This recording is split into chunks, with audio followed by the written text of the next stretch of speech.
What's up, everybody? Welcome to System Crafters Live. I'm David Wilson. We're back again with another Friday stream where we get together as a community and talk about whatever half-baked concept or topic I've come up with, and this week is no exception.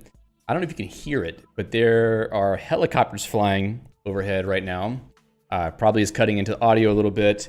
Obviously, the police have found me after the events of CrowdStrike last week, or whenever it was. Was it last week? Yeah. They finally found me. They know that I went to the grocery store and tried to use my credit card, and I caused a global meltdown of Windows machines. So I just want to say goodbye to all of you because they should probably be knocking on the door any minute now. And maybe, you know, once I'm out of prison, I'll be able to continue the streams. But until then, just, you know, have fun. Happy hacking. I'm just kidding. The Turks are coming. Let's not get that started in here, okay? See you, Peter. We're all just joking here. I did not cause CrowdStrike. I had nothing to do with that. I'm just a guy who's sitting in front of a computer screen and playing with Emacs all day. So there's really no danger for me to cause a worldwide incident and bring a whole lot of things down. At least as far as I can tell, there's not going to be a case of that. Okay. Let's say hello to the folks who are here so far. On the YouTube side, I see Ashraz, Jerry, Anton, Christian, Kolkoskan, Mark. And then on the IRC side, I see Cal. Who else? Gun. I saw Mike and Alejandro join at some point. Blythe. And Peter. Yeah, Alejandro's there. Yes, hack the world. We are hacking the world. Mike says, is there an extradition agreement with Greece? I don't know. I guess we're going to find out, aren't we? The stream is choking the Olympics bandwidth. Is that what's happening now? Is this the new incident that I'm going to create to cause trouble for the world? At least my internet seems good. It all seems fine for now. Hello to Pi the Sailor. Haven't seen you in a while. And Arnaud. And Talos the Mighty. Where's Summer been? Maybe I just haven't been paying attention. Maybe Summer came by. Maybe she actually came by the other night, and she came to the IRC the other night, and I missed it because I think I did see my name get mentioned. Anyway, she's the one who always says Talos the Mighty. That's why I say that. Okay. Felipe, hey man, nice to see you. Yeah, indeed, long time no see. There's Adolfo also. Nice to see you too. Insert name here, Phil Gab 19. All right. Cool. So let me get this rolling here. Got a lot of news today, actually, surprisingly. A lot of things happening. That's not what I wanted to go to. First of all, there was actually a System Crafters video this week, if you can believe it. It's almost like hell has frozen over.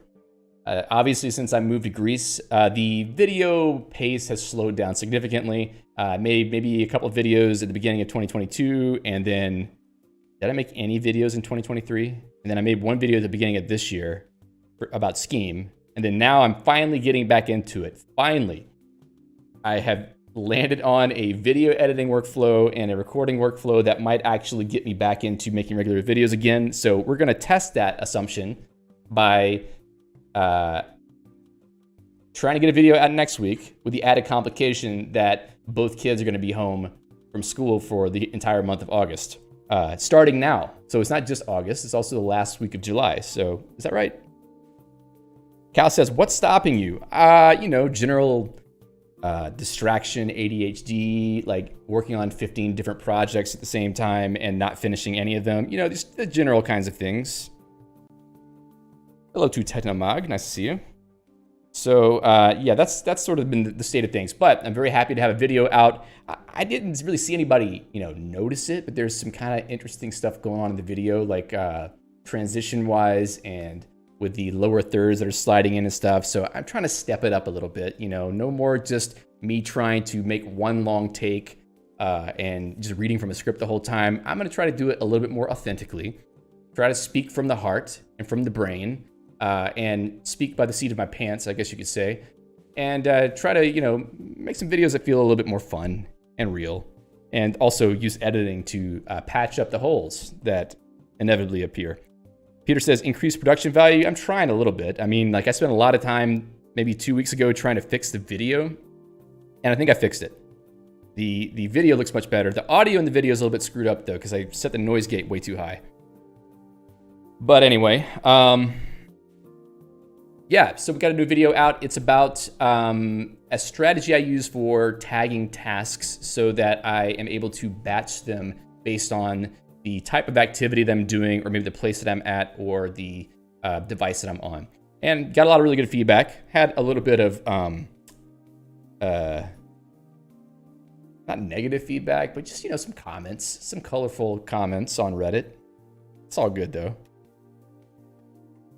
Cool for Skull says, more of your Denote setup. That is coming, indeed. I am going to be making videos on Denote because there's a lot of interesting things to talk about with Denote. We did have a stream on that pretty recently, and I've covered some of the things I've been thinking about with Denote, but I really need to put it together, because what I kind of like to do with the videos that I make is not just tell you about how to use the package, but give you a mental model and a framework for doing something with it. So I'm really looking forward to putting some more org mode videos together. That's sort of the short-term plan here, is to just focus on org mode videos for productivity, note-taking, etc., using org and Denote for the foreseeable future. But there's probably going to be some other stuff that I roll into that in the meantime, because there's a lot of topics. There's a lot of things I've been learning about Emacs in the last 2 years that I haven't made videos about, and I've been trying to find an angle in to make videos, and I just haven't gotten back to it. So now's the time. Now's the time. I'm feeling good. I feel like I want to talk about Emacs a lot.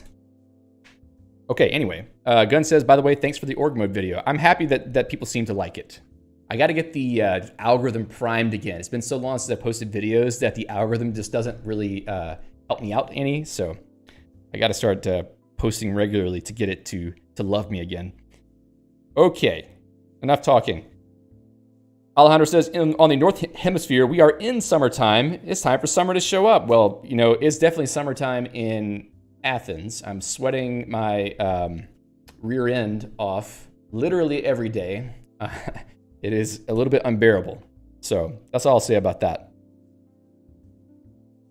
Alejandro says, life tends to get in the way of YouTubers. Yeah, I mean, I'm not narcissistic enough to really be obsessed with posting videos all the time. I mean, I'm almost narcissistic enough, but I'm just kidding.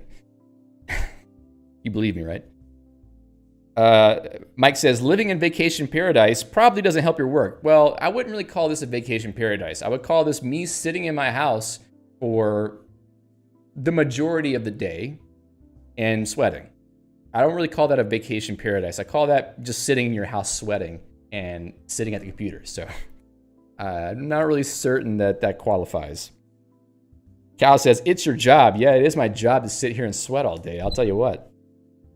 Talo says, Reddit is a hive of scum and villainy of the non-Star Wars kind. I'm sure there's plenty of Star Wars kind of villainy there as well. People building their own Death Star. Isn't there a /r/build your own Death Star? I thought I saw that. I'm in a sauna. It feels like it. And the sad thing is, somehow, it's hotter inside my house than it is outside the house most of the day. I haven't really uncovered the cause of that yet. Borussia says, lucky you. Really? It must be hot where you're at too, right? I mean, you're closer to the equator than me. Gunn says, do you have a teleprompter? No, I don't have a teleprompter. And that you can see in my videos where I'm reading from the screen, you watch my eyes and the saccades going back and forth while I'm reading the lines. I didn't really like that. I felt like it doesn't feel right. It feels a little bit inauthentic. It feels like I'm just reading you an essay. And that's not really cool, in my opinion.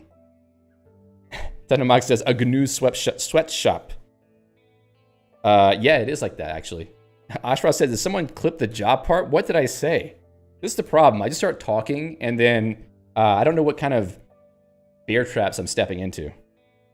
Pirate Sailor says, come to Texas. The only place that could be worse is Arizona. Ooh, no, I don't want that. Talo says, just become a VTuber like Asahi Lena from Asahi Linux. Guaranteed over 1K views on Read Debut. No. Why do people keep suggesting to me to become a VTuber? Am I really that ugly that you really just want to see a cartoon face instead of my own face? I mean, I'm starting to feel a little bit uncomfortable about that. Really. I'm just kidding. Always kidding.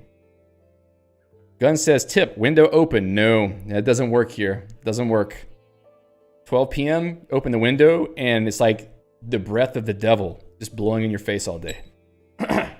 I wouldn't know what that's like, though, because I've never met the devil. But I hear, good and bad things. Okay. So did I get caught up here? Okay. Okay, let's get to the second item of news. There was a new prot video this week. I haven't actually watched it yet, but it's about use package, so I definitely recommend checking it out if you want some insights into use package. I actually do want to make my own video or videos about this.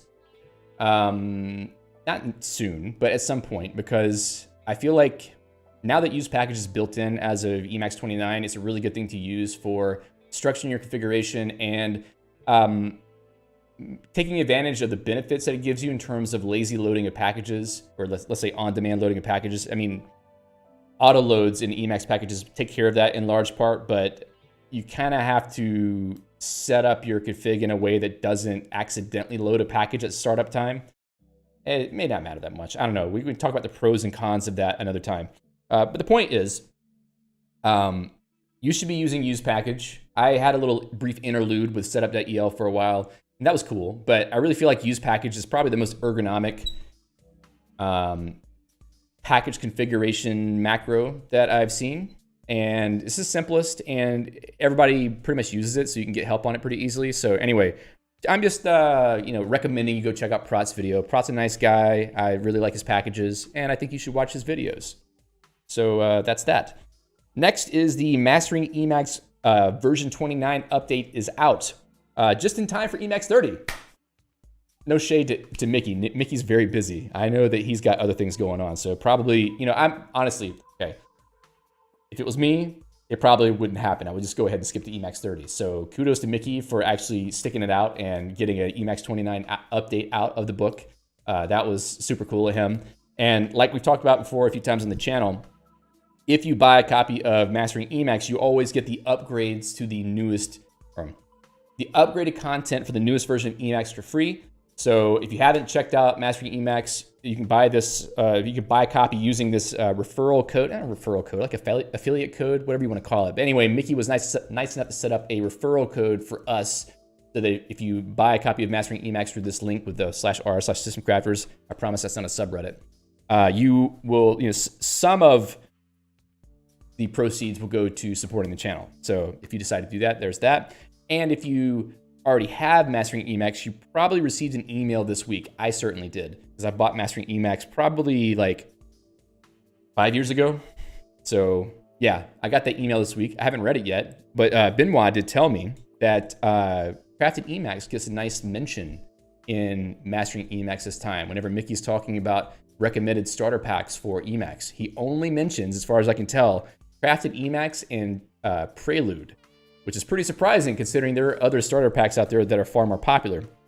But thanks to Mickey for shouting that out, and kudos to the Crafted Emacs group, Jeff, Judy, and Stefan Thessing, Yabo, who shows up in the chat usually, because, it's their hard work that, made it worthwhile to use. And also thank you, like I said, to Mickey for mentioning it. Let me see what's going on in the chat here. So use the AV. Yeah. Alejandro is saying that the devil is telling me to use the AI, David Will. Or maybe we're talking about the dark side that's on Reddit. Not sure. Either way, this is an AI-free zone. I mean, I've used AI for certain things, like generating the background image for a thumbnail because you don't really see the background image. It's just sort of like some stuff to go there. And maybe like just some ancillary things, but I'm not using Copilot. I used Copilot for a little while. It works, but it also feels a little bit weird. And I do not want to rely on something like that to help me write my code because it very quickly becomes a crutch. It's kind of annoying to have to write for loops and stuff. So it's very easy to depend on Copilot to just write out the boilerplate code for you. But then you start, writing little comments in your code to goad it into writing more stuff for you. And then you start thinking, am I writing the code or am I just poking a machine to give me the right answer? So no more Copilot. And that's been a while from now. It's been a while since I used it, let's say. That was a diversion that you didn't really ask for, but there you go. Gunn says, Greek devils smell like garlic. I must be a Greek devil then because I love garlic. Cal says, yeah, it was the essential use package guide. God, it was the essential use package guide. God, it wasn't good enough for Cal. I know that's not what you said.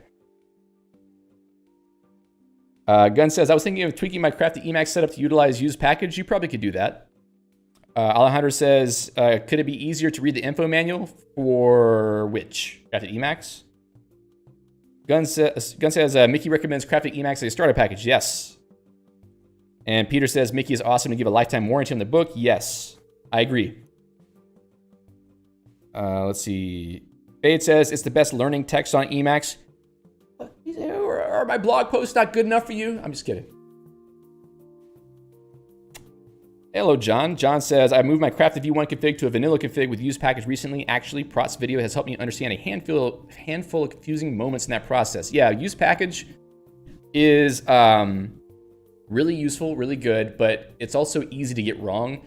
And when I started using use package many years ago, things were breaking because I really didn't understand how what I was doing causes packages to be loaded or not loaded. So it requires some effort to figure it out. I think I got a pretty good handle on it now because, whenever you're operating under the intense heat of, how many? 51 eyeballs while you're trying to fix something in your Emacs configuration while demonstrating something, you really have to start understanding what you're doing. Otherwise, you're just going to turn into a puddle of sadness. That was a little bit too hyperbolic. That's okay. Whoa. I lost. There we go.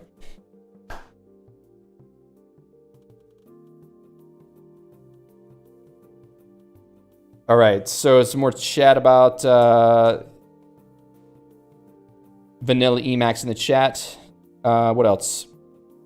Ashra says, I don't believe you. You know the devil. As we all know, the devil's in Utah and Greece is not Utah. GNU, checkmate. What are you talking about, Ashraz? Ashraz bored because he is currently commuting. So I understand, Ashraz, you need a distraction.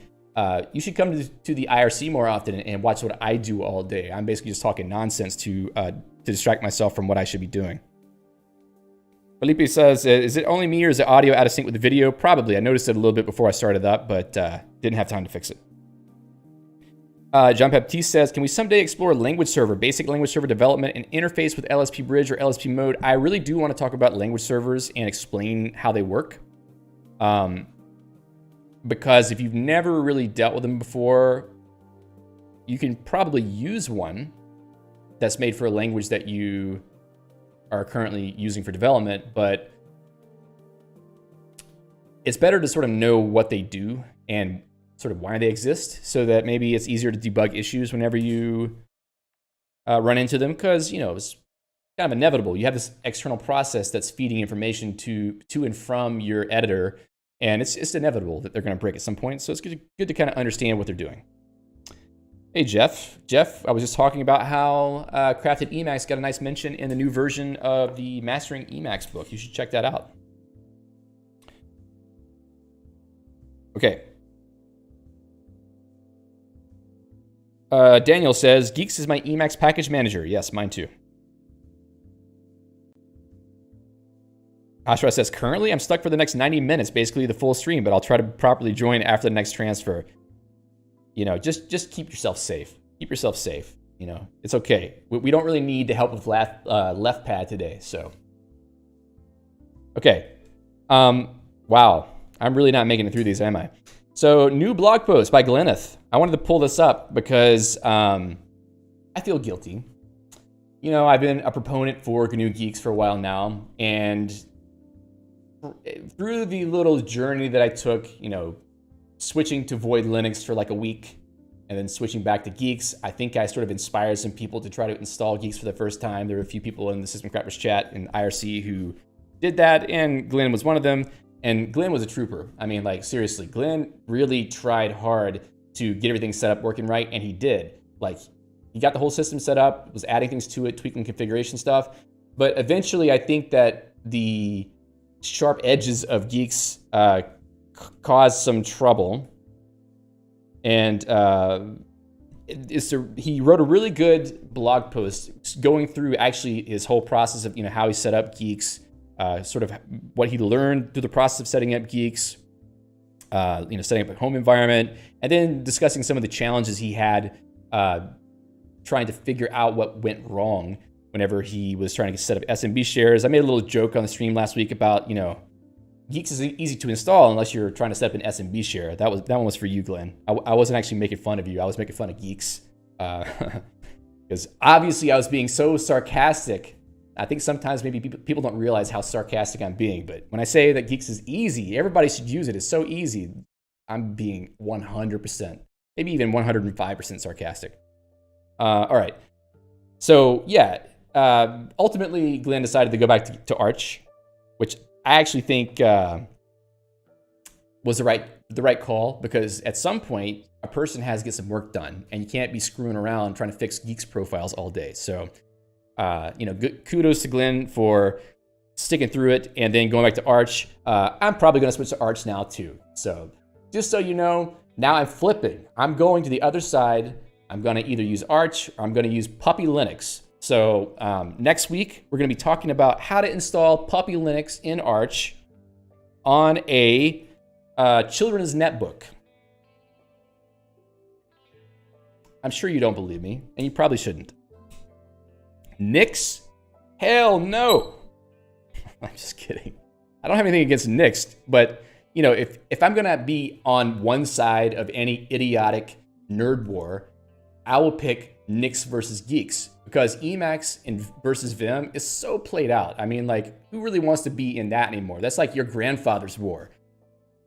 40 years ago, people were like, oh, well, Emacs versus Vim. So anyway, I'm taking it too far. Peter says, why not Hannah Montana Linux? Does this actually exist? I'm not searching for that.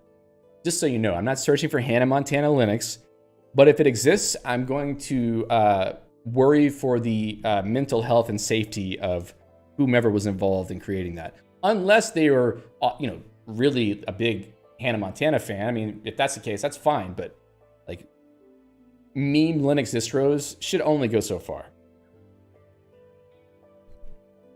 Anyway, I just want to point out Glenn's post. You should check it out, because Glenn's a nice guy, and I want to just give him some kudos for his effort in trying to go to Geeks. Trev is not here right now, but Trev also installed Geeks, and he hasn't seemed to give up on it yet. He probably will, because at some point he will hit the barren wasteland of issues. You see me still using Geeks right now only because I have Stockholm Syndrome, full-blown Stockholm Syndrome, and I can't switch to anything else. Make a System Crafters branded Taylor Swift Linux. Yeah, I don't have enough money for lawyers. Can't do that. Osaka OS, well, that sounds nice. I don't know what that's about, though. Alejandro sends an image of Hannah Montana Linux. It's a Unix-like Linux operating system based on Kubuntu. I don't want to sound, rude or anything, but why are you basing it on Kubuntu?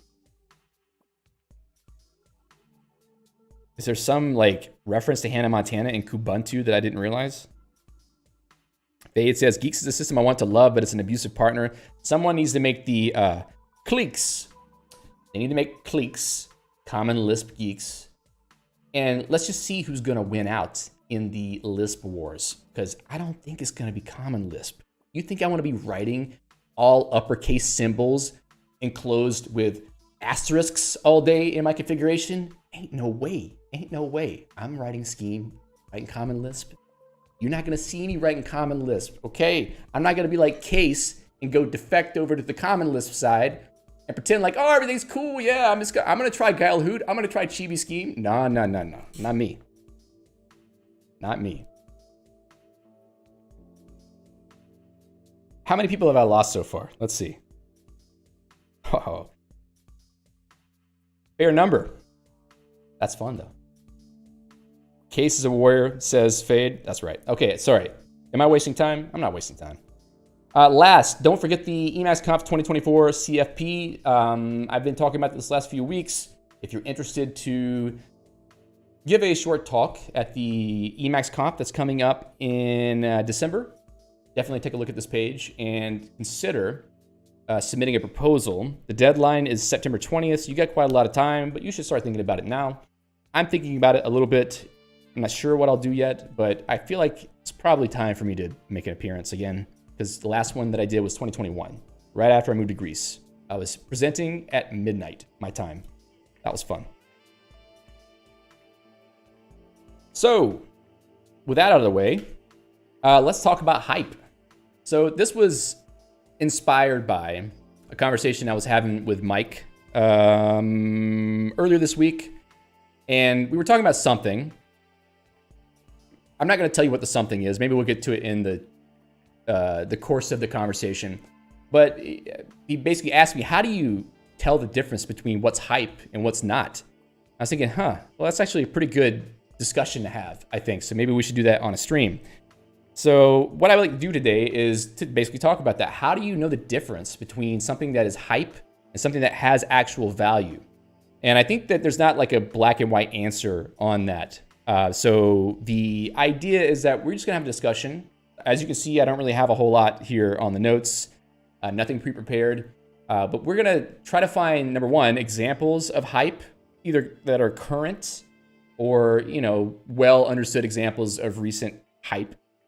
I mean, I think we could just go look at whatever's happening in the JavaScript ecosystem and find something pretty easy. But how do you know the difference between something that's hype and something that actually will have value and might be something you should really spend time trying to learn or convert to, let's say? Like maybe there's a new Emacs package that gives you some new functionality and people are really excited about it. And there's a lot of posts on, Reddit or mailing lists or communities, etc.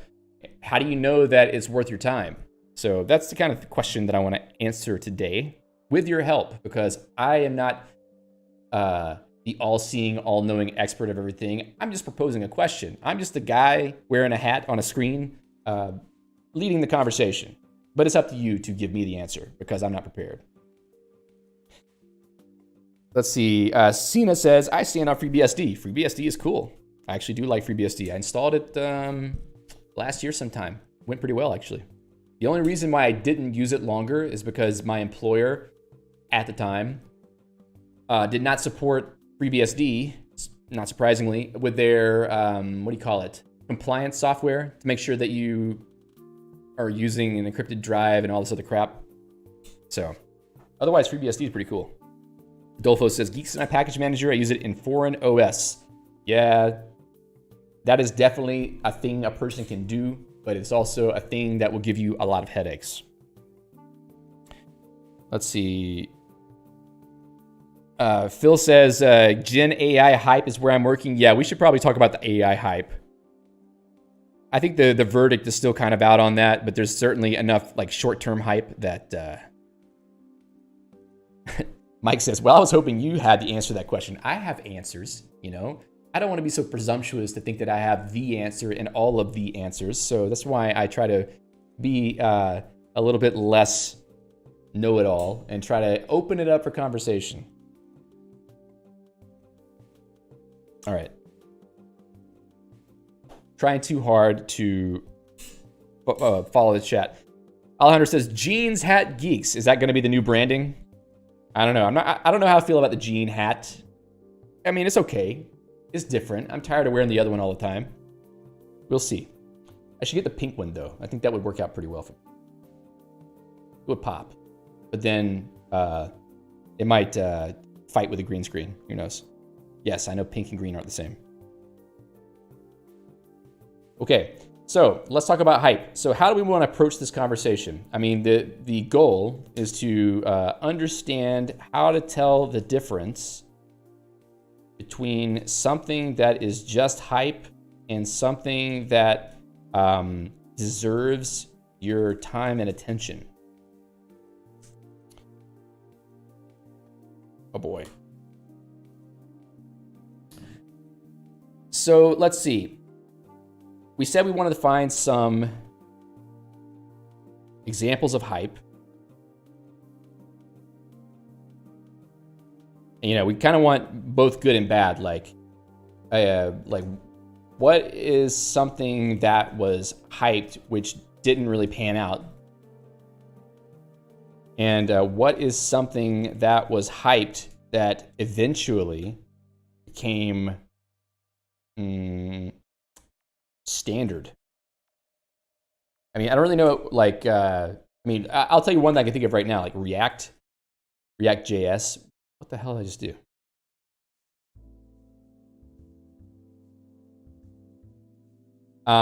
But still, I think React is living in this weird limbo where it's both hype and something that people use. So Mike says, does it change for the individual? Yeah, I mean, certainly. What's valuable to you is not necessarily the same as what's valuable to someone else. Mike says that some people think ChatGPT is hype, but some people I know swear by it. Yes, that's true. That's true. I mean, yeah, we should talk about AI. I mean, like, I don't know how we're going to get into that discussion about AI. Let's see. AI. Both present and future. Future, we can't really say much about, I guess, but present, we can say something about. NFTs. Talos coming in with the real win there. NFTs, that's a fantastic example of hype that did not pan out. No, it's not sarcastic, dude. That's for real. Windows and Apple's OSs are hyped? Not really. I mean, are they still? Are people really excited about upgrades to OS 10 or whatever it's called now, Mac OS? Dave says, there's also things, hey Dave, I don't know if I said hey to you before. Also things that persist even though they never get major hype, like Scheme. Yeah. That's kind of like the antithesis of hype, though. Zettelkasten, are we trying to make me trip up on pronouncing German again today? iPhones. Yeah, iPhones. I think iPhones were pretty solid from the beginning, weren't they? Like, they came out and kind of changed everything. So it wasn't really a matter of it being hype. Well, I mean, sure. There was a lot of hype, but I think it delivered. At least not necessarily, well, when the apps came out, it sure did. But the first year, maybe the first year of iPhones, the first version of an iPhone. What else? Let me see what else I'm seeing in here.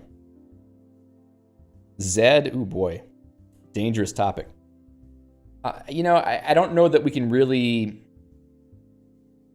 give a verdict on that one. However, oh, Rust, okay. Good one, alternate vid. Android, Rust is a great example. Java, I don't even remember Java hype. Like, Java is so like Paleolithic by this point that I cannot remember. I can remember a time when I was in undergrad. What year was that? 2002, 2003, that Java was actually kind of hyped and we were all learning Java. But I don't really feel like there's hype anymore. Jai Lang, yeah, Jai, I think Jai occupies a tight little niche where it's elitist programmers who are just, you know, acolytes of Jonathan Blow. I'm not, you know, criticizing people who like Jai. I'm just criticizing Jonathan Blow because he's a blowhard. Sorry. But I kind of believe that. Like, after listening to enough of what he said, I used to like listening to some of his talks, but that dude just complains all the time, man. just complains all the time. I don't really want to hear somebody complaining and whining about how bad other programmers suck, because it's not a good look, in my opinion. If you want to improve the state of programming, put your money where your mouth is. Do something that actually will improve the state of programming, not just hide your programming language behind a Discord.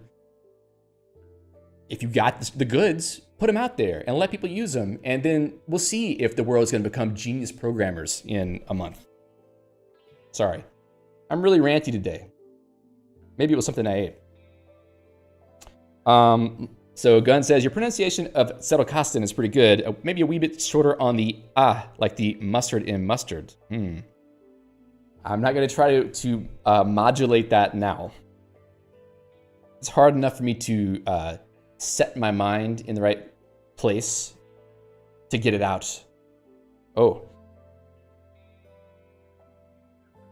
Treeblaw says, browser runtimes, e.g. Silverlight, Java Applets, Flash. That's actually a good point. I feel like, more present examples will be a bit more impactful.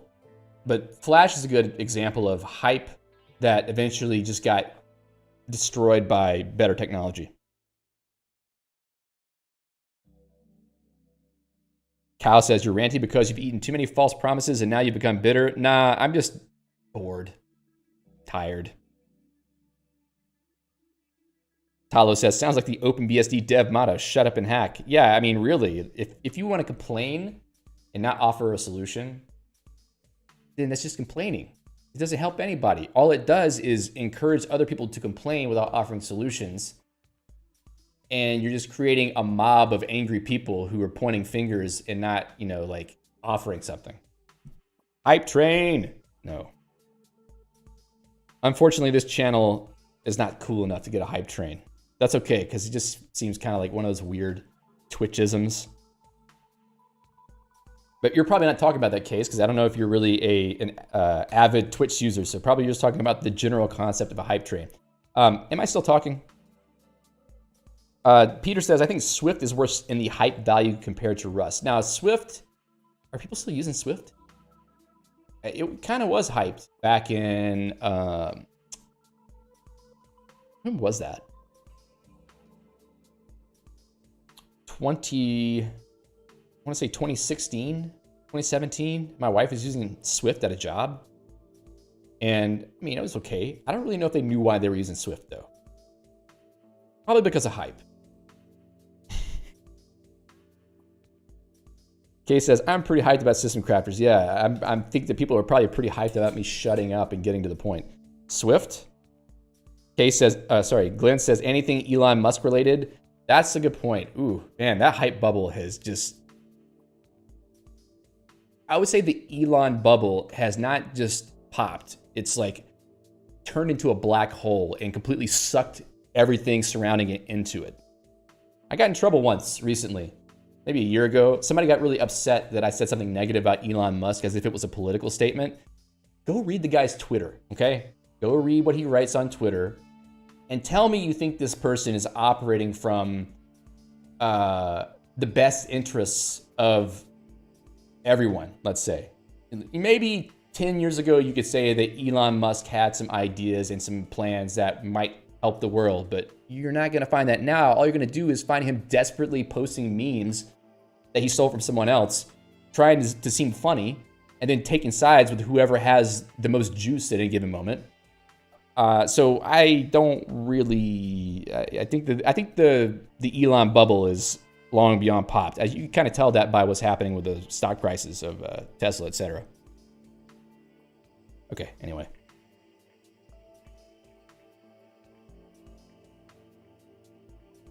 It's not Twitter, it's X. Yeah, I'm going to call it Twitter.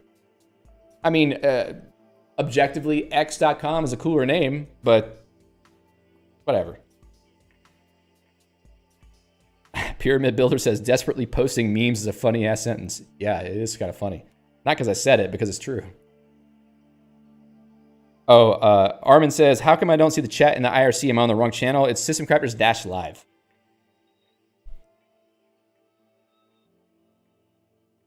Amalar says, he doesn't have any STEM or technical education, born on third and thought he hit a triple. Yeah, You know, there's something to be said for having a huge head start.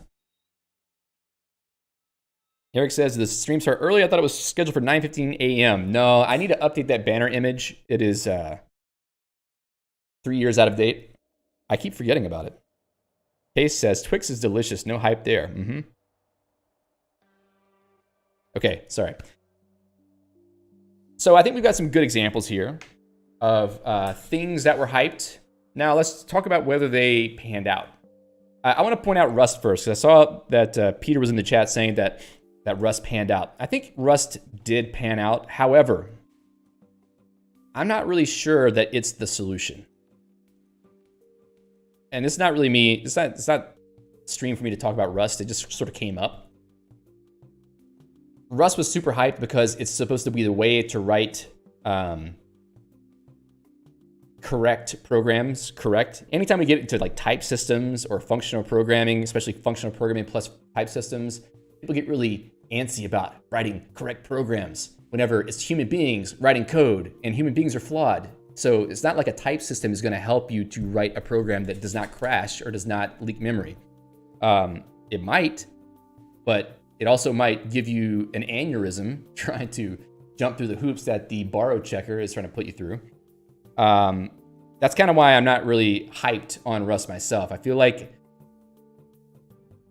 it makes sense. The goal of Rust makes sense, but I feel like it's just you're putting too much burden on the person who's writing the code to know all of the semantics of the type system maybe I'll put HTMX in there to write a program that is acceptable to the compiler.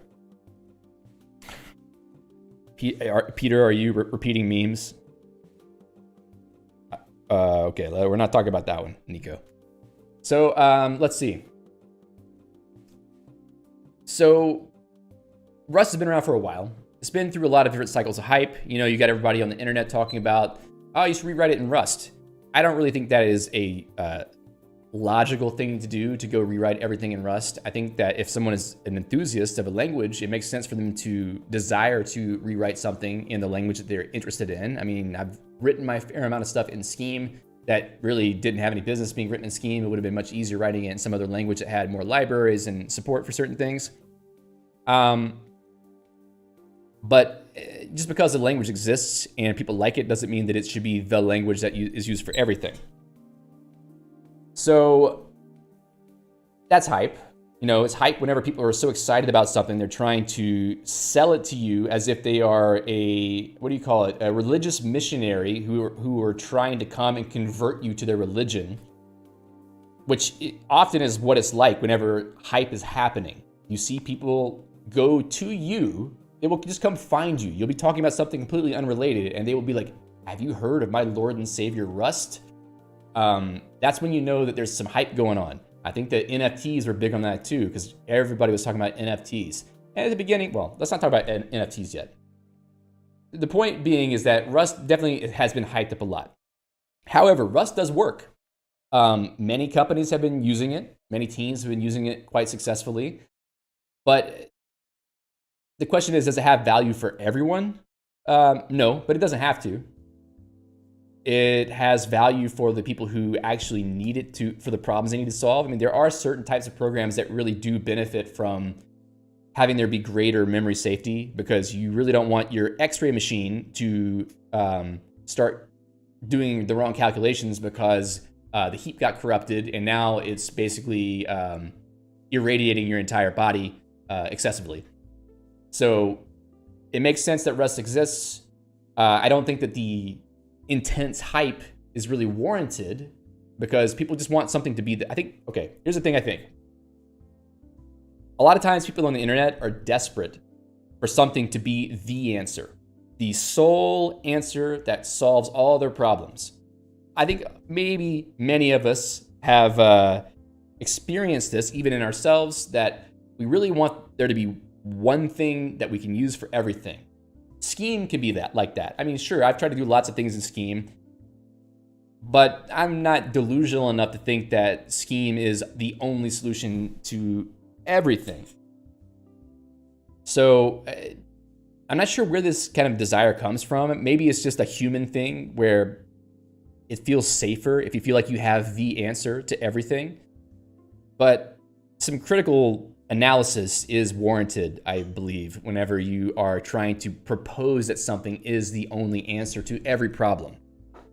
Trying to make an entire website front end in Rust, I feel like is kind of a weird thing to do.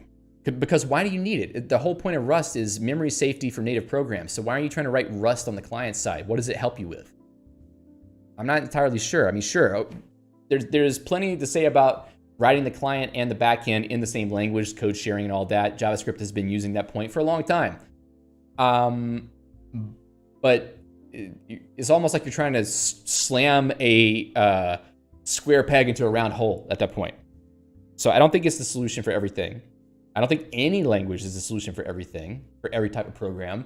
That's why there's so many languages, because there's so many different types of problems to solve. Glenn says, you're making Rust sound like the equivalent of solar in my world. Yeah, well, solar is not the solution to everything either. Peter says, a lot of hype in marketing is marketing driven to move money in the wrong direction. Yes, hype serves a lot of purposes. So you've probably noticed, if you spend enough time on social media, that as soon as there's a hype wave around something, hundreds of, let's say, influencers, I consider myself an influencer in this regard too. I can't really exclude myself from this. Kind of circle around like vultures. They're like, where's the little piece I could take out of this new hype wave? You know, they just jump in and they're trying to like become a thought leader and monetize that position somehow. And you got to be really careful because some people out there are very adept at selling you something and make you believe something. I'm not one of them. I'm okay, but I'm not like the people I'm talking about. There are people out there who really are, they're only in it to get something for themselves, let's say. I don't have any particular names to point out. It's not that kind of conversation. Point being is that you really do have to be careful. You have to kind of pay attention to the people who are being presented as a thought leader in a new space that seems kind of hot, because some people are very good at creating narratives, and it's easy to get taken by a narrative, especially if it's novel. So just be careful, you know? If something feels a little bit icky, it might be icky. You might have stepped on some gum, or you might have stepped on an influencer. Okay, let me check the chat. Jeff says, scheme, not the solution to everything? Heresy. Yeah, by watching this channel, you would probably believe I think that scheme is the answer to everything, but no, I don't. Artem says, why are you talking about Emacs? That's why it exists. What do you mean? Sure, I'm hyping Emacs here, but, you know, Emacs is good. Rust is good too. I'm not saying anything about Rust. Okay, I'm just talking about hype here. Kay says, fun fact, snake oil actually worked. Did it? Because, you know, anecdotally, I don't think that that's true. Old-timey mustache scammers traveling from town to town. That does sound like Twitter. Hey, Richard. Okay. One tool for everything. Yeah, okay. I don't even believe Emacs is a one tool for everything. I mean, it could do many things, and it can be quite enjoyable. But I'm sure that all of you here who have used Emacs long enough have experienced a moment where you want something to work in Emacs and it just doesn't quite work so well. I don't have a good example of that at the moment, but Emacs is not the solution to everything. I'm sorry to tell you, if I've led you to believe that Emacs is a solution to everything, I apologize. I repent for my sin in convincing you that Emacs is a solution to everything. I think that Emacs is a solution for everything except for using a web browser. Just kidding. Oh, Alejandro beat me to it. Okay, so that's Rust. Any other thoughts on Rust hype? I mean, like I'll reiterate, Rust has its place, but I think that it's hype to say that Rust should be used for everything. And there's still a lot of hype around Rust, and there's still a lot of people who are, you know, bandying it about as if it is the solution. But languages have a purpose. Rust's purpose is to write memory safe code, and also write it in a more modern style. I spent some time writing some Rust code. Some of it was cool, but I kind of felt like they overdid it a little bit with some of the abstractions, like traits and stuff. I'm sure there are people out there who really like traits. I don't know. I don't think I'm really into it. It feels a little bit too nebulous because sometimes you don't know what traits a given thing supports, and you really have to dig around a lot in the documentation to figure that out. Or you don't know what implements a certain trait, and you have to dig around a lot to figure it out. And like, see, proof pointed here. Peter says, I really like traits. I'm not saying traits are bad. Just saying that, to me, I'm not 100% sure that I'm on board with traits.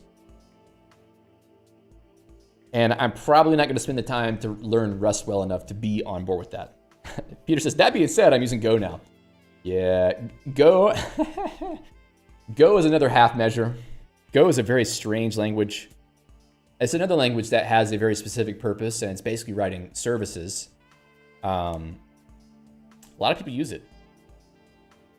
Kind of interesting, but I'm not really interested in it. I'm not interested in it as a language. So I think it has its purpose, but still. Anyway, so we talked about Rust. I think I want to talk about NFTs before we talk about AI, because NFTs are a much clearer example to me of something that was purely hype, and eventually people kind of sobered up one morning and realized, what the hell am I doing here? This is basically just trading cards, It's trading cards on the internet where all you really own in the end is a token in the blockchain. You don't own a thing. I mean, I'm not saying that blockchain is vaporware, but I think NFTs were just kind of like, the idea made sense at first, right? So it kind of came out that people were selling images, and you could be the one who is the owner of this image. It's like owning a piece of art. You could be the one who says, I'm the one who owns that. You can have the pride of ownership, and people can verify that you're the owner by looking at you being the person on the blockchain who has that thing. But then it became an enormous cash grab where everybody was creating an NFT, and most people were getting rug pulled because all these celebrities or influencers were creating their own NFTs, and then the value would crater as soon as the initial public offering, or whatever you call it, was released. So it doesn't really relate to us being Emacs people. I mean, I'm sure that there's plenty of people who were interested in NFTs when that concept first started. I was kind of enchanted with the idea, but I never bought one. But it doesn't really relate to what we do in this channel. But it is a good example of how this sort of mentality can arise, where this thing shows up and everybody thinks, man, that's so amazing, that's the future. And then 2 years later, it's kind of a joke. It kind of probably has one of the sharpest nosedives, I think, of anything out there. There's still people that are selling NFTs, but just like there are super diehard crypto people out there who still think that, crypto is also the answer to everything, I think there's still, people who are really into NFTs in the same way. So yeah, how can one detect that NFTs are only hype? I think once again, you really have to pay attention to who is promoting them and how they're being promoted. If something is being promoted as a get-rich-quick scheme, like if you buy this NFT and sell it in 2 weeks, you're going to be rich, that's probably all hype, and also malicious hype. If you see a lot of people jumping into the game who don't belong there, like let's say celebrities or influencers who clearly are there just to get their cut of what's happening and using their, let's say, social leverage to vastly increase the value of something that has no value, pay attention. That doesn't really happen as much in software, but I would love to think about a case in software where that actually did happen. Is there a case in software where celebrities came in and leveraged their social capital to gas up something that didn't succeed. I guess, I mean, maybe you could say FTX, but that's not really the same thing. It's not software so much as it is a market. Probably not really as likely, but you know, maybe someone should do that. You know, maybe I'm coming up with the next big scam right now. Celebrities should come in and hype up some new big software they're creating, and then I don't know. I don't know what the, you know, question mark step 3 is for them, but I'm sure they'll figure it out. I mean, if you're a scammer, you'll figure it out somehow.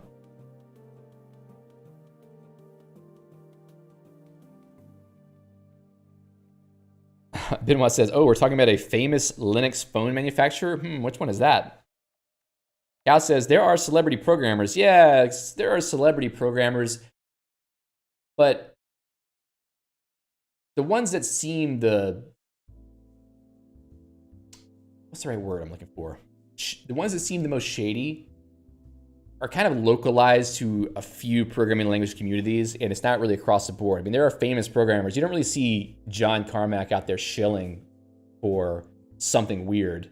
I mean, maybe you do. I don't know, really follow what he does very closely, but in the past, well, okay, maybe he was at Oculus. I don't know. Mea culpa. That wasn't a good example. Who else? What other famous programmers do we know? Do we think that Gerald Sussman is out there shilling for something? I don't really think so. He's just hoping that somebody out there is actually going to finish reading structured interpretation of computer programs instead of just talking about it endlessly. And the one person in this chat who might actually do that is Cow2001. Congratulations, Cow. You may be the first person who finishes SICP. Just kidding. Yes, DHH. DHH likes to be the center of attention. Yeah, that's true. So definitely Ruby on Rails was hype. However, I think that Ruby on Rails served a purpose at the time that it came out to, well, no, honestly, I retract what I was going to say. I think Ruby on Rails may have been the harbinger of the JavaScript ecosystem, because I don't think there was ever a time before. Should I put Ruby on Rails here? I don't know. I'll put it, but I'm not 100% sure I want to throw them under the bus. Yeah, as Peter says, Ruby was really fun to develop in. There was value to Ruby. There was value to Ruby on Rails. I think a lot of startups were bounded on the use of Ruby on Rails. I know GitHub was. GitHub still uses Ruby on Rails, if you can believe it. Peter says it was an absolute disaster to deploy and maintain. Well, you know, they had solutions for that, but I had never actually had to deploy a Rails site, so I'm not exactly sure how bad it was. Fade says Rails signal to noise ratio is very high. I don't think it qualifies as hype. So maybe it's a good example to have here as not as much hype, but it had panned out. I mean, Rails is still around, and there are a lot of people still use it. And I guess the reason why we're still talking about DHH, David Hannemeyer Hansen, is that he's still kind of leading the project, I think. I think 37 Signals is still kind of the one running the show, I guess. And people are still using it. People seem excited about it. They keep, you know, I don't want to say innovating, but they keep sort of reinventing the tool set. I agree with Peter. Being hyped does not mean it's without value. And that's sort of the point of the conversation. I just don't think I've really clarified that yet. But I will say it. Oh, tech lead? Yeah. What to say about tech lead? We're not going to say anything about tech lead right now anyway. Remind me at the end, maybe. Hype does not immediately equal lack of value. Hype is an indicator that you should pay closer attention to why people are hyped, and then use your own good judgment to see if there's actually value. It doesn't mean don't try things if there's hype. You should try things. Like, if something seems cool, the only way you're going to be able to have a good judgment of it yourself is to try it. So even AI, like if you're skeptical of the AI hype, you should probably try AI and see what you really think about it rather than just repeating someone else's opinion. And I'm sure many of you have tried AI by this point, but I'm just using that as an example. Like, we're not saying hype is bad. We're just saying hype requires further scrutiny. And part of scrutinizing something is actually engaging with it yourself.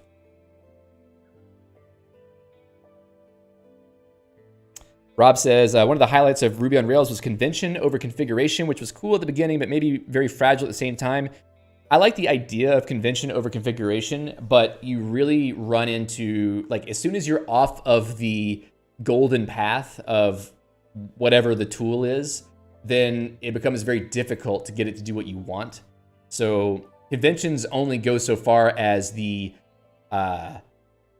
specifically selected path that they want you to be on.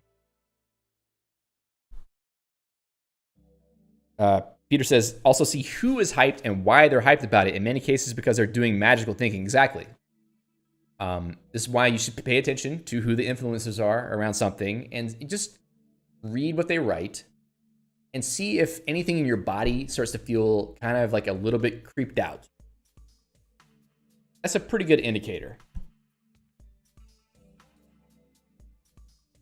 Dave says, don't let anyone sell you a silver bullet.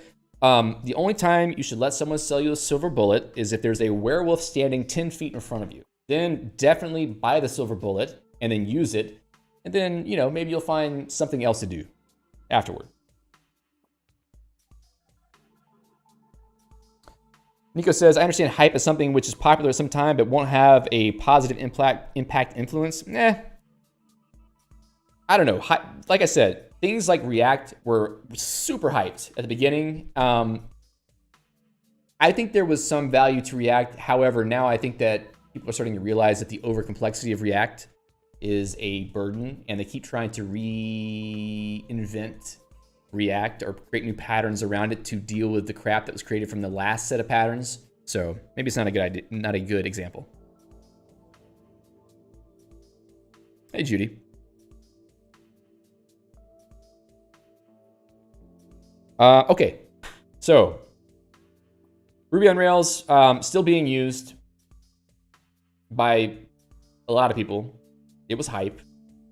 Probably not the overblown lack of value hype. If people are using it, there must be value. Just like Rust, if people are using it, there must be value. NFTs? Who's using NFTs now? There you go. AI. Let's talk about that for a moment. So AI has become like the hot thing for all corporations to say that they're doing now so that they get money and they get their shareholders and their board of investors or whomever to think that they are forward thinking and really kind of, they get their finger on the pulse of what's happening in tech.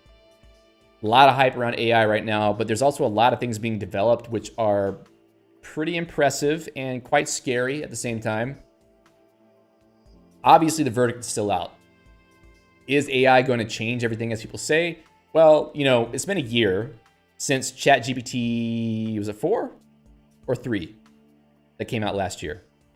Can't remember. In the early part of last year, one of those models came out and it was kind of crazy. I mean, obviously there were the image generation AIs that were going on before that, like Stable Diffusion and DALL-E and things before. They weren't very good, but they were getting better. But I think that, you know, GPT-4, if I'm not mistaken, was the one where it started to look like AI could actually be helpful, but still not helpful enough. It could be wrong most of the time, let's say. Probably where we're at right now is, you know, human beings are coming to terms with where AI fits into the bigger picture and what the human effects are of depending on too much AI. You know, like if you end up eliminating jobs because you're going to depend on an AI, it kind of seems silly in the short term, but longer term, if AI continues to actually improve, then there's a lot of question marks. But there's also the sort of the environmental impact, which, you know, we can debate whether that's a thing or not. I don't really know enough about it to say anything about it, but I know that that is a concern that, you know, you've got huge data centers that are just running models all day long. You know, there's something to be said for that. AI would need to ramp down its massive energy usage before it would be sustainable for the long term, probably. But I don't know, like I've used enough AI at this point ChatGPT, GitHub Copilot, and other things, that it seems like there is a path where AI really becomes more kind of a real part of day-to-day life, for better or for worse, probably for worse in many ways. So I don't think that it's hype. I think it's being hyped significantly. Did you notice how fast the whole computing industry pivoted toward AI when everybody was talking about metaverse around COVID time, and maybe a little bit after COVID? You know, Facebook changed its name to Meta. You know, Microsoft started getting big into, like, you know, virtual meetings, metaverse type stuff, other companies as well. I think that, you know, AI came out and literally you saw them drop everything and just focus straight on AI, because there is more value to AI. Like with metaverse, you're trying to sell some dream of the future. Yeah, we can all be anywhere we want. We can all live free, work remotely from a beach, and then be in a boardroom meeting using our cute little avatar that has hearts coming off the top of its head whenever it likes something. Obviously, that was a dream being sold. Maybe this is a dream that people needed during COVID because everybody was stuck in the house the whole time. And people had to live with the stark reality that they couldn't go to the office. So they had to, you know, be in meetings in Zoom all day. And nobody really liked that. If you tell me that you like being in Zoom meetings all day, I'll know that maybe you like punishment. I don't know. But I'm not saying that metaverse would be a good solution to that. It's just another thing out there. But anyway, the point being, I guess metaverse was a good example to put in here. Where am I? Metaverse. Yeah, that hype is gone. Where's metaverse now? Like, just Facebook doesn't talk about it anymore. Mark Zuckerberg smartly dropped it as soon as shareholders decided that they were thinking that was not a good idea for him to be talking about anymore, because he was so gung-ho about it. Davis says, metaverse trying to fill daily life with ads. Yes. Arno says virtual reality, and Gunn says they had VRML in the 90s already. Yeah, I remember being in some weird VRML's chat. Some weird stuff back then in the early 90s. It was cool though. Fade says AI is hype because the initialism expands to something that is not true. Yes, definitely not artificial intelligence. It's just like pattern regurgitation. It's really like the uncanny valley of the pattern regurgitation is pretty good. You know, it can sound like a human being talking, sounds pretty friendly, but in the end, it's just like, I know people say don't call it a sophisticated completion engine, but it's really what it is. It's literally what it's doing. You're giving it a bunch of context in the form of a prompt and a lot of text as input. And then you're just saying, give me what comes next. What is the most obvious thing that comes next? So it's not really intelligent so much as it is a toy that gets wound up with a lot of information, and then you point it in a direction and you let it go.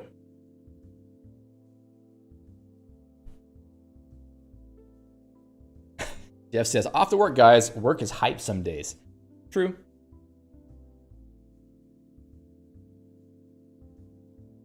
Dave says, Meta's metaverse failure is both good because it sucked and bad because virtual worlds could be cool, and now anyone trying to build one has to overcome the bad taste metaverse left. Hasn't that happened to VR like 4 times in the last 20 years, 30 years?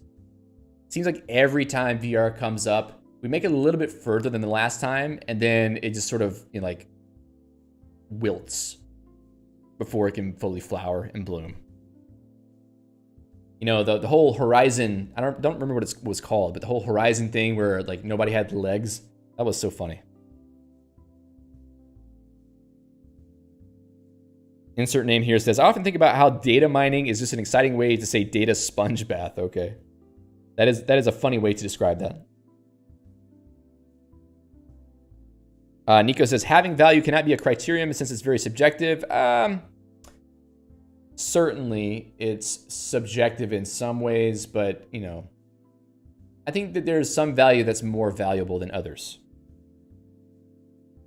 You can quote me on that because it's such a bad quote.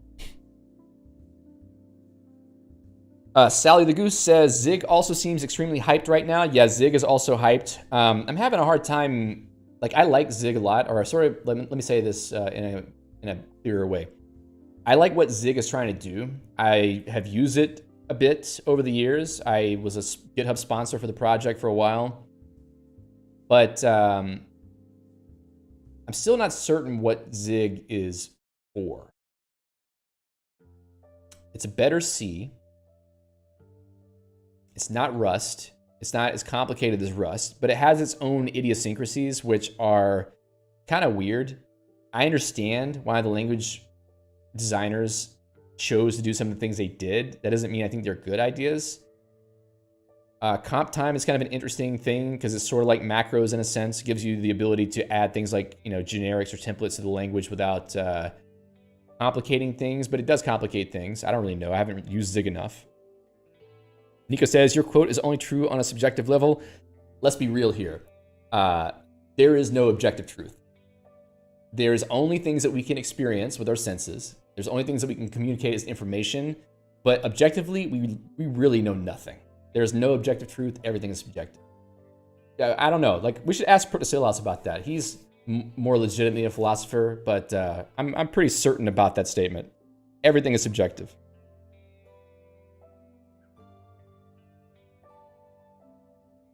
Dave says, A+ on the language name, Zig. Yeah, Zig is cool. I mean, like, it's hard to name a programming language, and it's also very hard to create a cool name for a programming language.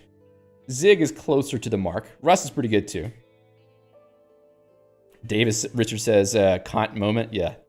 Haven't really read much Kant, but I'm certainly concerned of what I don't know, and that's a lot. The alternate bed says, that's just like your opinion, man. Yeah, Big Lebowski had it right. Nico says, I'm not talking about truth. You should specify value for whom. How can I specify value for whom, though? Because there's so many people, right? We're not going to argue about this right now.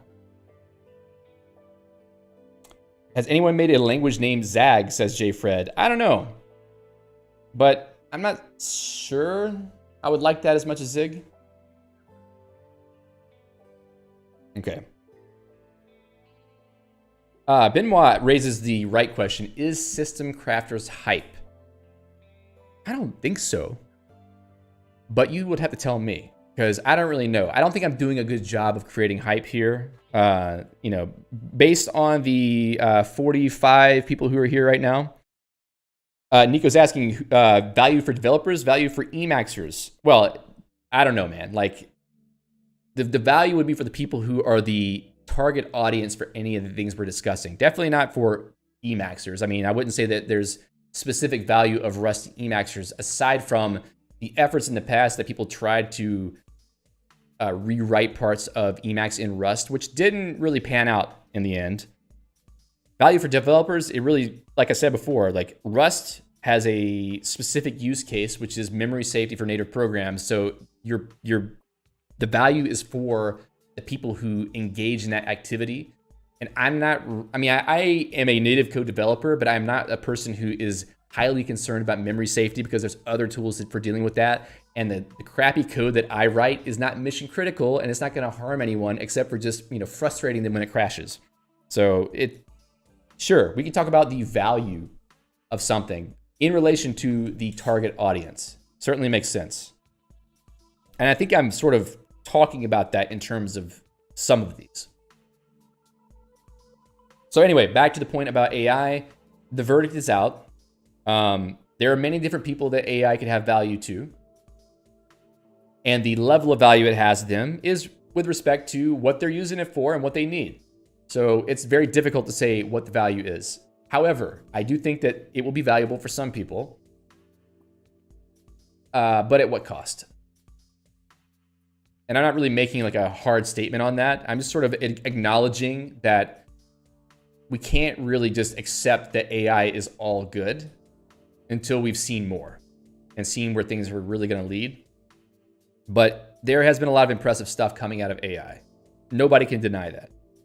And there seems to be value. So it's more of a societal issue at this point to determine that. Swift. Do we really want to talk about Swift now? Who knows about Swift in here? I know very little. All I know is that Swift was kind of like the functional programming front end for Java that tried to be multi-paradigm, kind of like an ML, style language mixed with some other goodies. I would say that Swift is Java's F# to some degree, maybe with a little twist of Haskell. But that is speaking as someone who literally has never written a line of Swift in his life. No, not Taylor Swift. Belinda says, less hype mesh. No, you don't want to do that. You don't want to hype any code that I've written because the distraction takes me away and then you're left to fall in all of the inevitable potholes that I've left behind for you. So mesh is a cool idea, but really there's nothing special there. It's just a fun project for me, and I'm desperately trying to prevent myself from getting sucked back into it.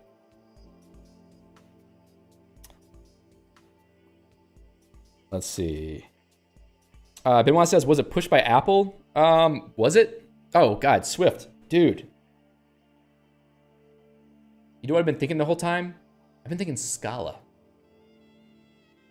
So Swift, let me just rewind all the way back to the beginning of what I was saying. Yes, Judy caught me. I was talking about Scala this whole time.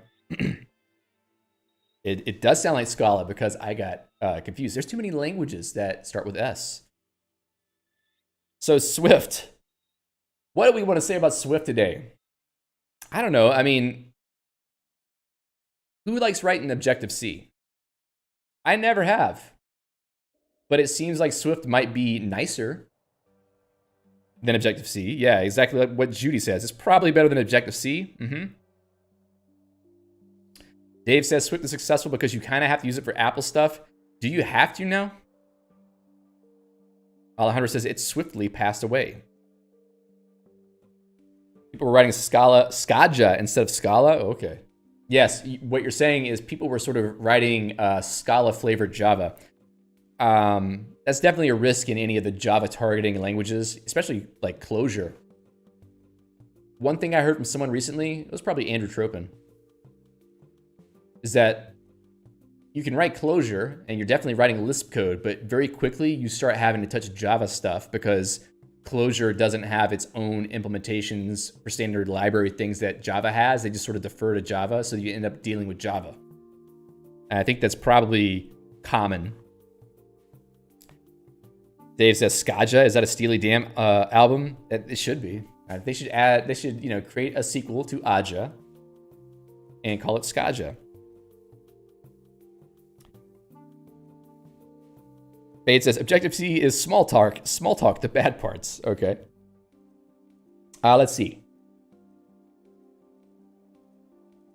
So Nico in the chat clearly knows more about philosophy than I do. I'm just a dude wearing a hat on a YouTube stream. I am no philosopher. I'm just a person who's just sharing with you my experience of the world. So don't take me too seriously. As you can tell, I'm being incredibly sarcastic and ranting half the time here, so don't take me seriously. Except you should take me very seriously.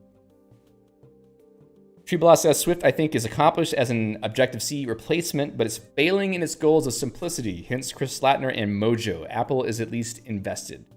Yes, definitely. Swift Swift has a very specific purpose. It's meant to make writing apps for the iOS and macOS ecosystems easier and more modern feeling. You can't really say that it's hype because if you're not forced to use it now, you will be forced to use it. Do people feel like there's a lot of hype though about Swift? I'll tell you what I saw. A lot of hype around technologies coming from Microsoft, around .NET, etc. There's like a cottage industry of hype, let's say, around Microsoft projects, like the open source libraries and .NET framework and stuff. I'm not saying it's bad or anything. I'm just saying that I just noticed there's a lot of buzz around new things that are coming out just because they're new. Maybe that's a necessary thing whenever you're dealing with a platform that people sort of have to use. You're developing apps that target Windows and you kind of have to use a platform that's there. And to make developers eager to try the new thing that you just spent millions of dollars investing in the development for. You have to create some hype to get them to try it out and maybe, encourage them to switch over to it, and not the thing that you told them to use 2 years ago, which is slightly different in some ways. So yeah, there is sort of this push from corporations that have their own platforms to create hype around the tools that they create for developers, because they need the hype to justify the expense they went through to try to make things easier. So you will see some hype around that. I don't really think that's malicious hype. I think that it can be misguided hype. Whenever people are happily writing applications with one set of tools and you say, hey, there's this new set of tools, but it's only like 60% of the way there, but you should start writing apps in it today to help us validate it. Maybe wait a couple years. It's fun to try new things, but it can be foolish to jump in and try to ship something to production on new stuff. Nico says, you seem to be interested in philosophy though. Yes, I am interested in philosophy, but I cannot say that I am a philosophizer.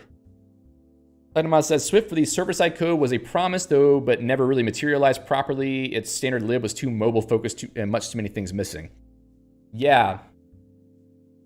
Kind of the same for WebAssembly. I mean, obviously there's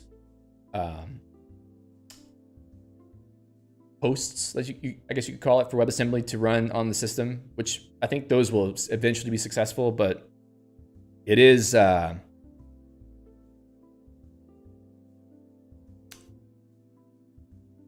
it's another one that makes me wonder, why would you want to write a server-side app in Swift? I understand the desire for sharing code, because maybe it means that now all of your developers are full stack engineers, but really writing the user interface for something and writing the backend for something are completely different tasks.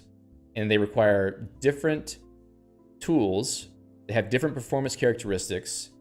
They have different means of deployment. The platforms are entirely different. It seems a little bit foolish to try and make one tool work for everything. Now, I know that I'm saying that as a person who is saying, yes, you should use Scheme in the server and the client. That's just me as an enthusiast talking. I'm not trying to say that that's going to save your life. So, for an organization to say, we're going to create this language that's going to work on both sides, that's a tall order. And as Technomag mentioned, it's kind of hard for them to deliver on that. Really, the value comes in making apps easier to develop, because writing apps can be a pain in the ass, especially if the language sucks. Maybe what Apple saw is that people were all too eager to use other languages and platforms like the web to write apps instead of writing native iOS apps, because writing Objective-C sucks. It makes sense that they would want to create a language for that. But let's not kid ourselves about what the language is for, okay? If you want to make a language that makes it easier to write mobile apps, just focus on that. That's my opinion. Dave says, choose your words carefully. I'm getting threatened by the CTO of the Sprightly Institute. Yes, I will choose my words carefully. I know which side my bread is buttered on, as they say. Okay. HTMX. Have we talked enough about Swift? I think we've sort of made the point on that. Okay. So on the hype to value ratio, there is value to Swift. I don't really know how much hype there is. I haven't really paid attention to the hype on Swift. I know you're kidding, Dave. Don't worry. We're all friends here. But those of you who have used Swift know better than I do. I have not written any Swift. Dave says, I think the WASI component model stuff is hype that's going to be a giant mess that no one likes. Yeah, that's another thing, man. Any attempts to completely generalize something always end up with edge cases that are really hard to work around, and you have to do really hacky stuff to solve problems. So I would love it for WASI to work out and for a person to be able to write a more or less portable application or some section of the code that's portable, because obviously you're not going to write a web app that runs against WASI. When I say web app, I mean in the browser, because it's a completely different environment. But some parts could work. But I've been around long enough to know that many hours of developer time can be thrown at a problem and still not reach a satisfactory solution. HTMX. HTMX has definitely gotten quite a lot of hype, a lot of influencer hype. You know, I was kind of interested in it for a moment there because it tries to be the anti-React in a way.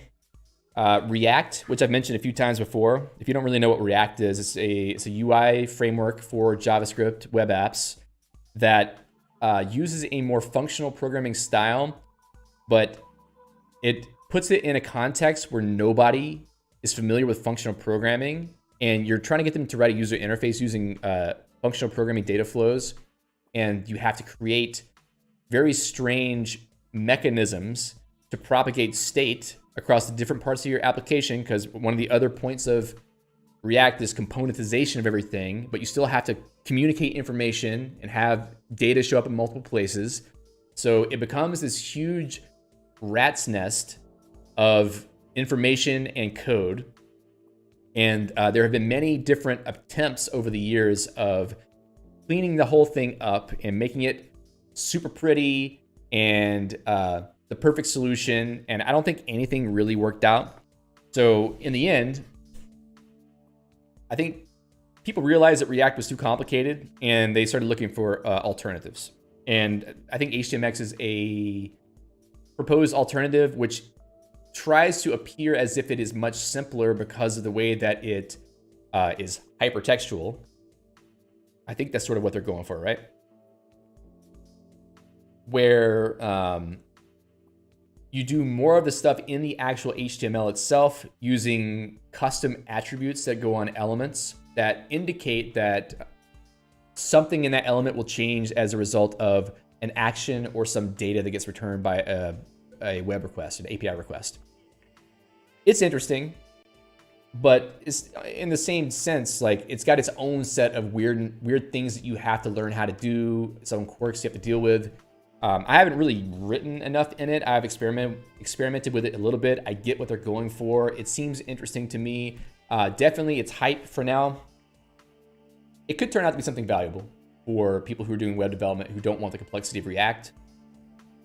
It's very interesting if you think about it from the perspective of websites that are generated on the server side, or even fragments of HTML that get generated on the server side, because then the server can generate parts of the UI and send it back to the client and then get that wired up into the whole HTMX model, and then have that UI become functional, which means that any language on the server side could generate those HTML fragments, including Scheme, using SXML, and then that becomes live UI. But I don't know, like I'm not entirely sure where I land on whether that's a good idea or a bad idea. There's many attempts these days to have a sort of hybrid model where you have some JavaScript driven UI that's getting fragments of HTML sent from the server to plug in, so that you kind of like have your cake and eat it too, in a sense. Like one thing you can imagine is caching of these HTML fragments. Maybe for a specific user, you can cache the collection of some result as an HTML fragment instead of recalculating it every time. The client doesn't have to recalculate it. The server doesn't have to recalculate it. I don't know. Things like that might make sense, but that requires someone to go and do the work and give the insights. So I'm not entirely sure whether it's the thing. Dave says HTML is just not a pleasant medium for expressing logic and stuff. Well, definitely embedding logic and for loops into HTML attributes is kind of wacky. It's kind of wacky. I'm not saying it's terrible. I'm just saying that you're trading one thing for the other. In React, you're writing, well, in React, you're in theory writing JavaScript code, but you are often using JSX, which is a kind of sub language in a sense, or what is it? What would you call JSX? It's like an inserted language where you kind of write HTML code fragments in JavaScript, and the compiler, the Babel compiler or transpiler, turns that into JavaScript in the end. Sort of like that, but at least you're still writing code. Like this, it's HTML fragments that are in code. You can reason about it as if it's code. For HTML, you got everything in attributes, and your editor can't really do a good job of highlighting that stuff unless you install an extra package. I don't know. It just seems like it might be more error prone, in my opinion.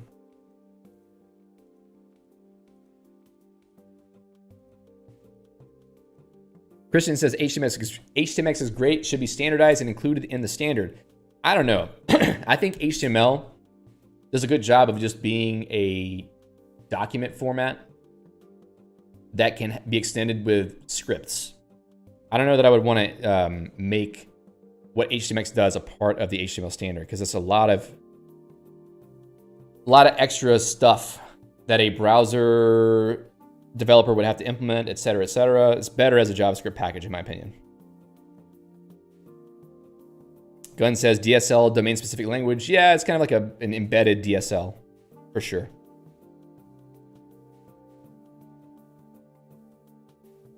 Nico says, what is the difference between hype and obsolete?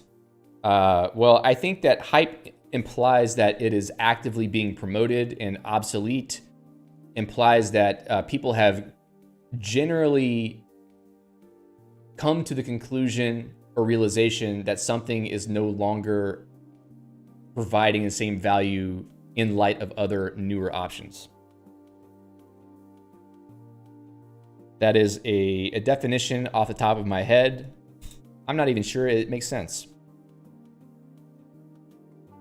I think that is hyped and obsolete is the focus of nostalgia. So Fade is now giving us the sort of middle viewpoint, which I think that's actually a really good insight. The thing that is hyped and obsolete is the focus of nostalgia. Yeah.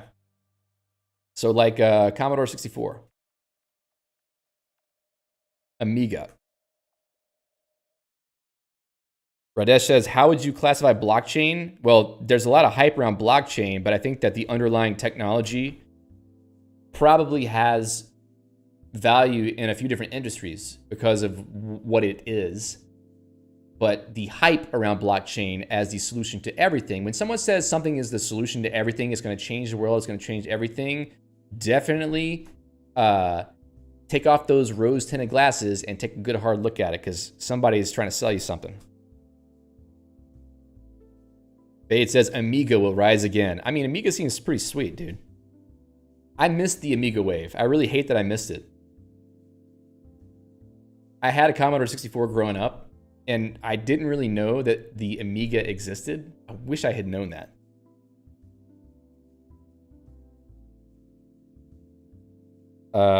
Going outside for a walk. That's hype and obsolete, is it?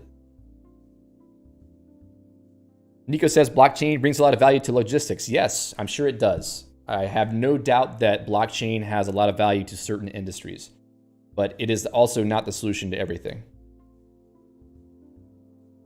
Morgan says, did anyone try the Zed editor and feel that it lived up to the hype? I haven't tried it because it's not for me. It doesn't really solve any problem that I have, not the way that Emacs does. But if you follow someone on the internet named Faster Than Lime, I think his name is Amos Wegner. I'm not sure exactly how to pronounce his last name. Well-known person in the Rust community. He seems to be really enjoying it these days. So if you want a positive opinion about the Zed editor, go check out what Amos has been saying recently. He seems to be pretty stoked about it, but he's a Rust developer, and the people who wrote Zed are hardcore Rust developers. So the Rust experience is probably going to be the best of most of the editors that are out there, if not all. So if you're a Rust developer, Zed is probably something you should look into. But like I said, it's not really for me. I'm not a Rust developer. I'm a lowly Lisper. So Peter said Zed only recently just dropped support for Linux. Well, by dropped you mean they announced it. Yes, they definitely have Linux support now. They did not have that before. They are also very Mac-focused developers. So that's one of the reasons why Linux support kind of lagged behind. Not to say that they don't like Linux. I know that they do. It's just that Mac is the first platform. Carswell's Coat said, I still miss my Amiga. Yeah, and I wish I had an Amiga to miss. Fade says, is Zed a Vim work-alike? No. Zed is the next generation of the Atom editor because it was created by the core developers of the Atom editor. It's just, do you remember, I don't know, maybe you didn't hear about it. There was a period of time, 2017, 2018, there was this new project at GitHub called X-Ray, which was a Rust-based editor that used GPU rendering to make an editor that was super fast to render text. So the latency between typing and seeing a character come on screen was super low. That was sort of a project that was being worked on by some of the folks that work on the Atom editor. And the project didn't really gain any traction because there was things happening in GitHub at the time that deprioritized what we were doing. So Zed is basically the successor project to X-Ray. So it's basically Atom inspired. You could tell immediately by looking at the UI. It's also inspired by a package for Atom called Teletype, which is a pair programming package that lets you have someone get into your editor session and type into the same buffer at the same time using CRDTs. If you've heard of CRDTs before, the whole CRDT wave kind of hit because, well, I might say that, you know, there was a lot of influence of the Teletype project that made people kind of aware of CRDTs as it relates to collaborative document editing. So Zed is next generation Atom, but focused on sort of Rust development, high performance, GPU rendering, in editor collaboration. So those are very specific things, right? Zed has a specific user base it's targeting. It may not be for you. It's not for me because it doesn't solve any problem that I have, and I'm also not a Rust developer. But if you, like I said, if you use Rust, you should check it out. I like the people who work on Zed. I work with them closely, and I worked at GitHub.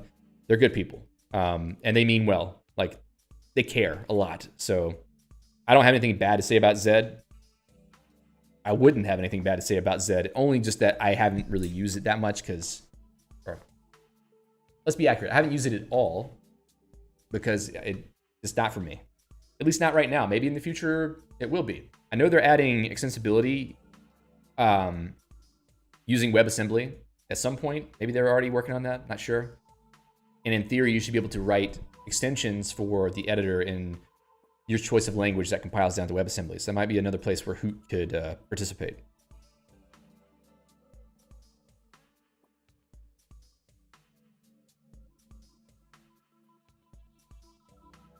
Nico says, I guess what that tells is the difference between hype and non-hype value is time. Yes, that's sort of what I was implying by how I proposed this, the original statements, is like hype in the beginning, it can be very hard to distinguish between something that is all hype or some hype or a lot of hype plus value, you know, like really it's how do you distinguish? I mean, I guess we're talking a lot about what is and isn't hype. Maybe in the last few minutes, we'll talk about like how do you distinguish between them. I think I talked about it a bit. We can recap on that. Judy says, also regarding HTMX versus React, in a larger picture, I suppose that thin client, HTMX versus fat client, React. Yeah. I'm not sure which side I come down on right now.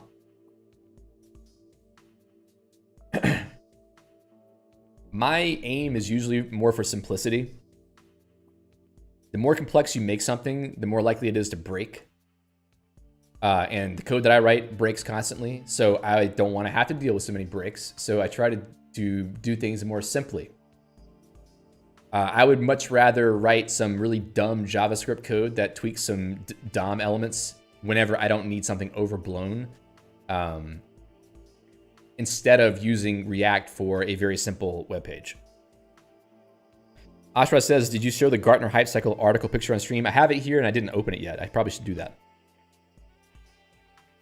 Benoit says, Oh, I got it. The subject of today's stream. Let's work together and submit an RFC describing what is hype. No, let's not do that.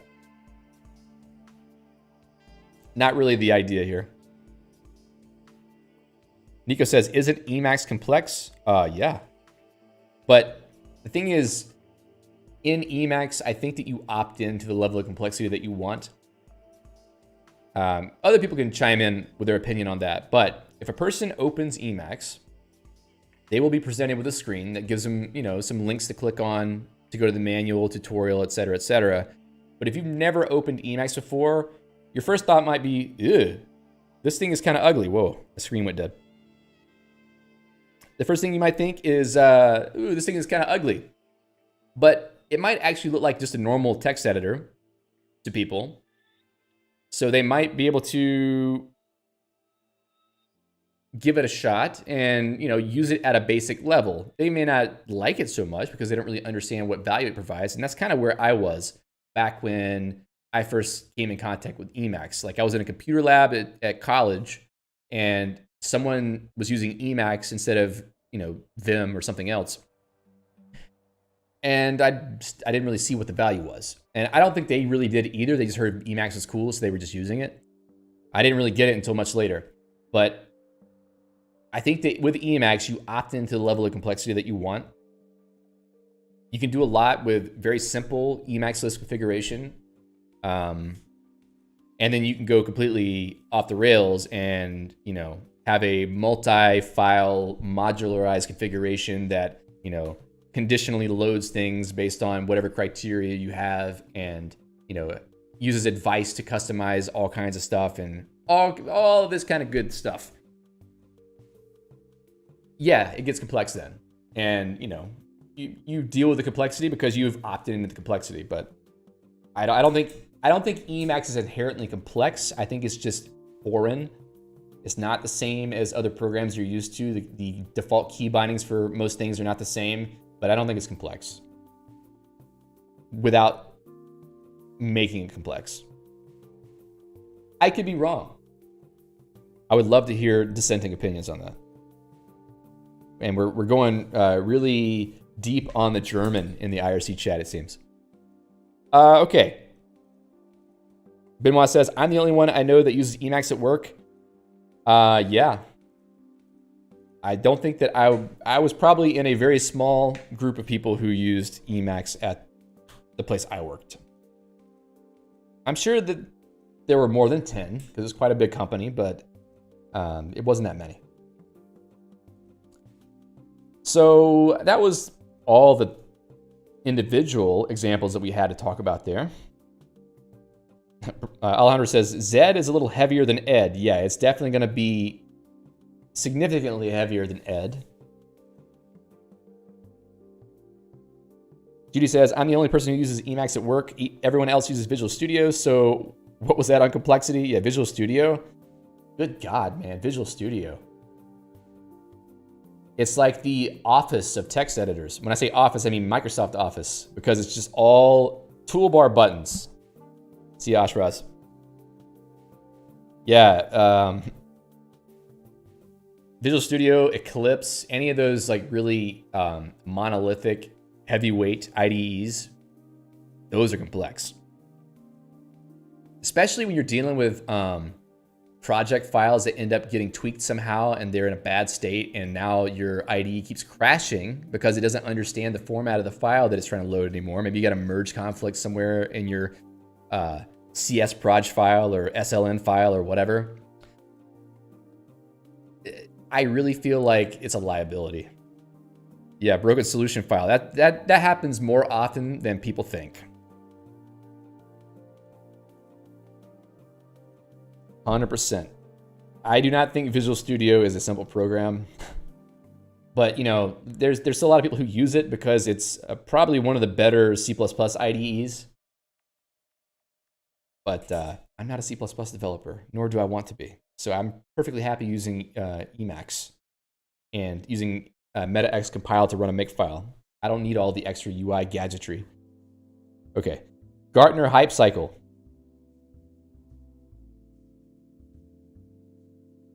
Okay, so the Gartner Hype Cycle is a graphical presentation developed, used, and branded by the American research advisory and information technology firm Gartner to represent the maturity, adoption, and social application of specific technologies. The Hype Cycle claims to provide a graphical and conceptual presentation of the maturity of emerging technologies through 5 phases. In other words, it's a line, y'all. It's a line with some cool sounding philosophical words on it. First of all, you have the technology trigger, the beginning of the hype cycle, the genesis of all of the scheming and stewing and steaming of minds. And then it goes up to the peak of inflated expectations, which honestly sounds like the majority of my life. Inflated expectations, and then the inevitable trowel of disillusionment because you realize that maybe you're not quite as good as you thought you were. Sorry, I'm making this a little bit too personal to myself. But, this is sort of the way that hype goes. People get really, ramped up. They're like, yeah, man, this is going to change everything. We get to the peak, and then it nosedives down to almost where it started because people realize maybe this thing wasn't so great after all. But there's a shining beacon ahead, something that holds the hope that maybe the hype was actually worth it. That is the slope of enlightenment. Because after disillusionment, we have to pick up the pieces and put them back together and try to find meaning in all of this time we wasted talking on the internet about the latest JavaScript framework. Because why are we using the new JavaScript framework? And eventually, we reach the plateau of productivity, where the true essence and value of the hyped subject is now found. And everyone's happy. And everyone understands the need for the thing, and they know when not to use a thing because it's not made for everything. Saying hype is overhyped. Well, yeah. Armin says, oof, the hype about the Gartner hype cycle. It's just one sort of framework, a lens, let's say, to look through, to look at hype and to understand the ebb and flow of the manic obsession that some people can get whenever something new shows up. The shiny object syndrome, maybe. Soham says, scheming. Wait, y'all are productive? No, I'm too busy getting hyped up about everything that comes across the wire on Hacker News. I just look at Hacker News every day. I'm just desperately seeking the next thing to get super hyped about. And when I find it, I feel like my life has changed. I feel like there's a new thing to wake up in the morning for. The birds are chirping just a little bit more loudly. The sun is shining more brightly. And then eventually I realized that it was just like smoke and mirrors. It's all a facade. And once again, I fell for it. Trev is giving me kudos on my hype. Insert name here says, but what if I'm hyped about System Crafters live streams? It's okay. I mean, do you feel like you got what you expected when you came here today? I mean, I guess really what can you expect from a title like the one that I presented? If you feel like you got what you expected, or you feel like you at least got something out of it, maybe it wasn't all hype. I didn't really try to hype it. I mean, I literally scheduled the stream 2 hours before the time that the stream was supposed to happen because I was procrastinating on deciding if this was the right thing to talk about because I knew that it was going to be a little bit controversial. But yeah, I mean, it's okay to be hyped about System Crafters live streams and videos. Because I'm not trying to, gas you up here. I'm just, we're just having fun talking about stuff. At least today. Maybe tomorrow, I'm going to be telling you about the latest developments in whatever UI framework has been released for Swift. Do they have UI frameworks in Swift? Or is the language just make it, does it obviate the need for UI frameworks? Benoit says, oh, that is a loaded question. I think Benoit is not happy with the stream topic today. Maybe I'm just reading into it a little bit. Trev says, it's good to think about these things before you fall victim to the hype beast. I don't think, my reason for talking about all this wasn't because I felt like people right now were being taken for a ride by anyone. It was more just as a result of a conversation I had with Mike. But I don't know, I felt like an interesting thing to talk about. Judy says, even if there isn't a need, there will be UI frameworks. Yeah, because, UI UI frameworks are often created because someone is bored and they think, hey, you know what? It would be cool if I could write UI like this. Yeah, anybody can do that. You don't have to go sell it as the solution to writing user interfaces. Dominic says, somehow it's the same curve as the Dunning-Kruger one. You might be right. Let's see. Dunning-Kruger. There we go. Aha. Very similar. Wait, hold on. Whoa.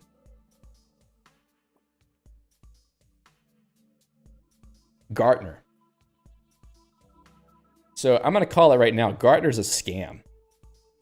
Do they really think that they were going to pass this by?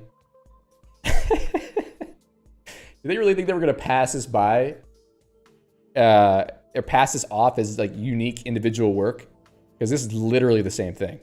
Know nothing. Then you reach the peak of Mount Stupid, which definitely sounds like my life. And then once you reach the peak of stupidity, you plummet into the valley of despair because you realize how stupid you are. And then you finally pick up the pieces and rise upon the slope of enlightenment and then reach the plateau of sustainability of your stupidity. Because in the end, we're all just really stupid, but we, find a way to make it work. Life always finds a way. Stupidity always finds a way. And I'm very happy that Dominic pointed that out because that just really made me feel good about myself. Dunning-Kruger effect, pointing out that everyone is stupid. And I guess Gartner decided that you're stupid enough that you're not going to realize that it's the same graph and literally the same concepts. Does it say anything on this page? Okay. See also Dunning-Kruger effect, literally the last link in the see also section. Okay. So that's what we're dealing with here. Good job, Gartner. Now I will put a lot of stock into your assessments of technology companies because I know that anytime you're looking at them, you're looking through a stolen lens. I agree with Trev. Trev says Gartner probably paid millions to create that graph. Yeah, they paid a college intern $2, and then they paid the VP the rest of the millions, right? And the intern just said, you know what? This sounds like Dunning-Kruger effect, and then they just made the same thing. Benma says, does it mean we went over Mount Stupid of Gartner hype cycle? Yes, I think you're actually right. We finally realized our stupidity in following the Gartner hype cycle graph, and we're plummeting into the valley of disillusionment. Is that what they called it? Because we're using fancy, like, what do they call them? $2 words? What's that phrase? I've already forgotten. Anyway, big words like expectations and disillusionment and enlightenment. So let's use big fancy words to make sure that everyone knows that we really thought about this and we didn't rip it off from somewhere else. I feel like this is a bit more of an honest representation of the same idea. Don't you? Soham says they probably hired McKinsey. Not really familiar with them, but it wouldn't surprise me. Phil says, your Emacs from Scratch series met my expectations and exceeded them back when I had started to hear about Emacs, so I'm glad to hear that. I need to do another one of those. Fade says, any word you wouldn't find in USA Today. Are you saying that USA Today readers are stupid, Fade? Because I'm personally a USA Today reader. I get all of my political insights and fashion tips and diet plans from USA Today. Don't tell me I'm stupid, Fade. Please. This is like the only thing that I have in my life that makes me feel intelligent. I'm getting useful insights from the nameless, faceless authors of the articles of USA Today.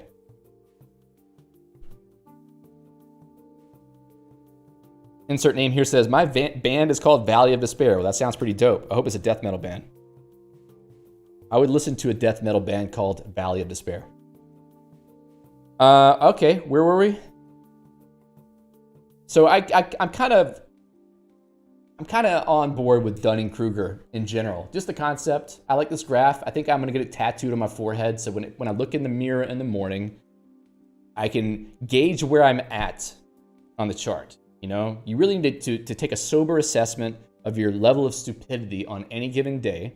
You know, it could be affected by your lack of sleep, lack of eating food sufficiently, how much alcohol you drank the previous day, maybe how much you sat at the computer, lack of exercise.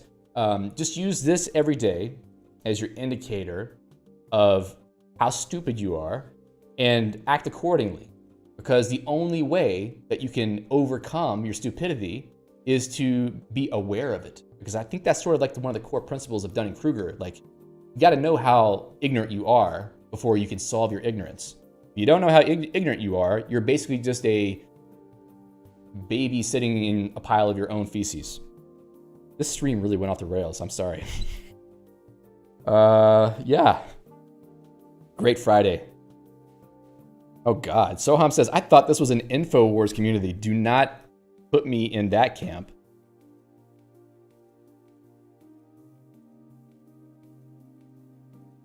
I don't have a good enough Alex Jones impression for that. I think if I tried to do that, I would lose my voice. And then the aliens came down and talked to George Washington, and they told him, we gotta create the Constitution.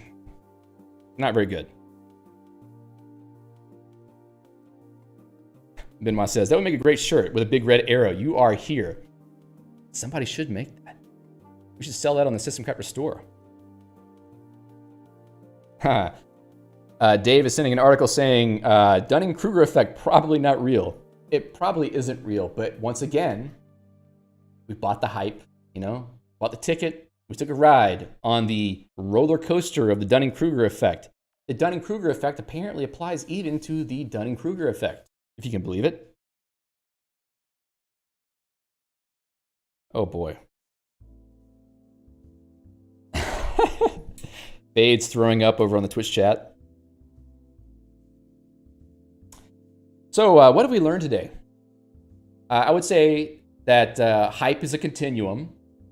And in the end, what really matters is after the fireworks have been on full display for some period of time, and after all of the carnival barkers have said all the things they need to say, and they've made themselves known, and you can sort of see their wares and their intentions, then can you only really assess whether the hype was overblown or not. But the only way to really assess the value of something in the end is, one, to be a member of the target audience of whatever's being hyped. If you are a member of the target audience, like you're a developer of a particular type of program that a language is trying to solve problems for, you would be the one who could determine whether something actually has value or not, because you can assess it for yourself. Other people can't really do that, which kind of makes it dangerous for things like, let's say, Rust, not to pick on Rust. If you have a bunch of people on programming subreddits who are talking about how Rust is the greatest things, and they literally haven't written a line of Rust, or they've never written a native program and don't understand the nature of the problems that Rust is trying to solve, why would you be out there saying that people should rewrite their app in Rust? Just be quiet. Sorry. So yeah, you need to use your own observation if you are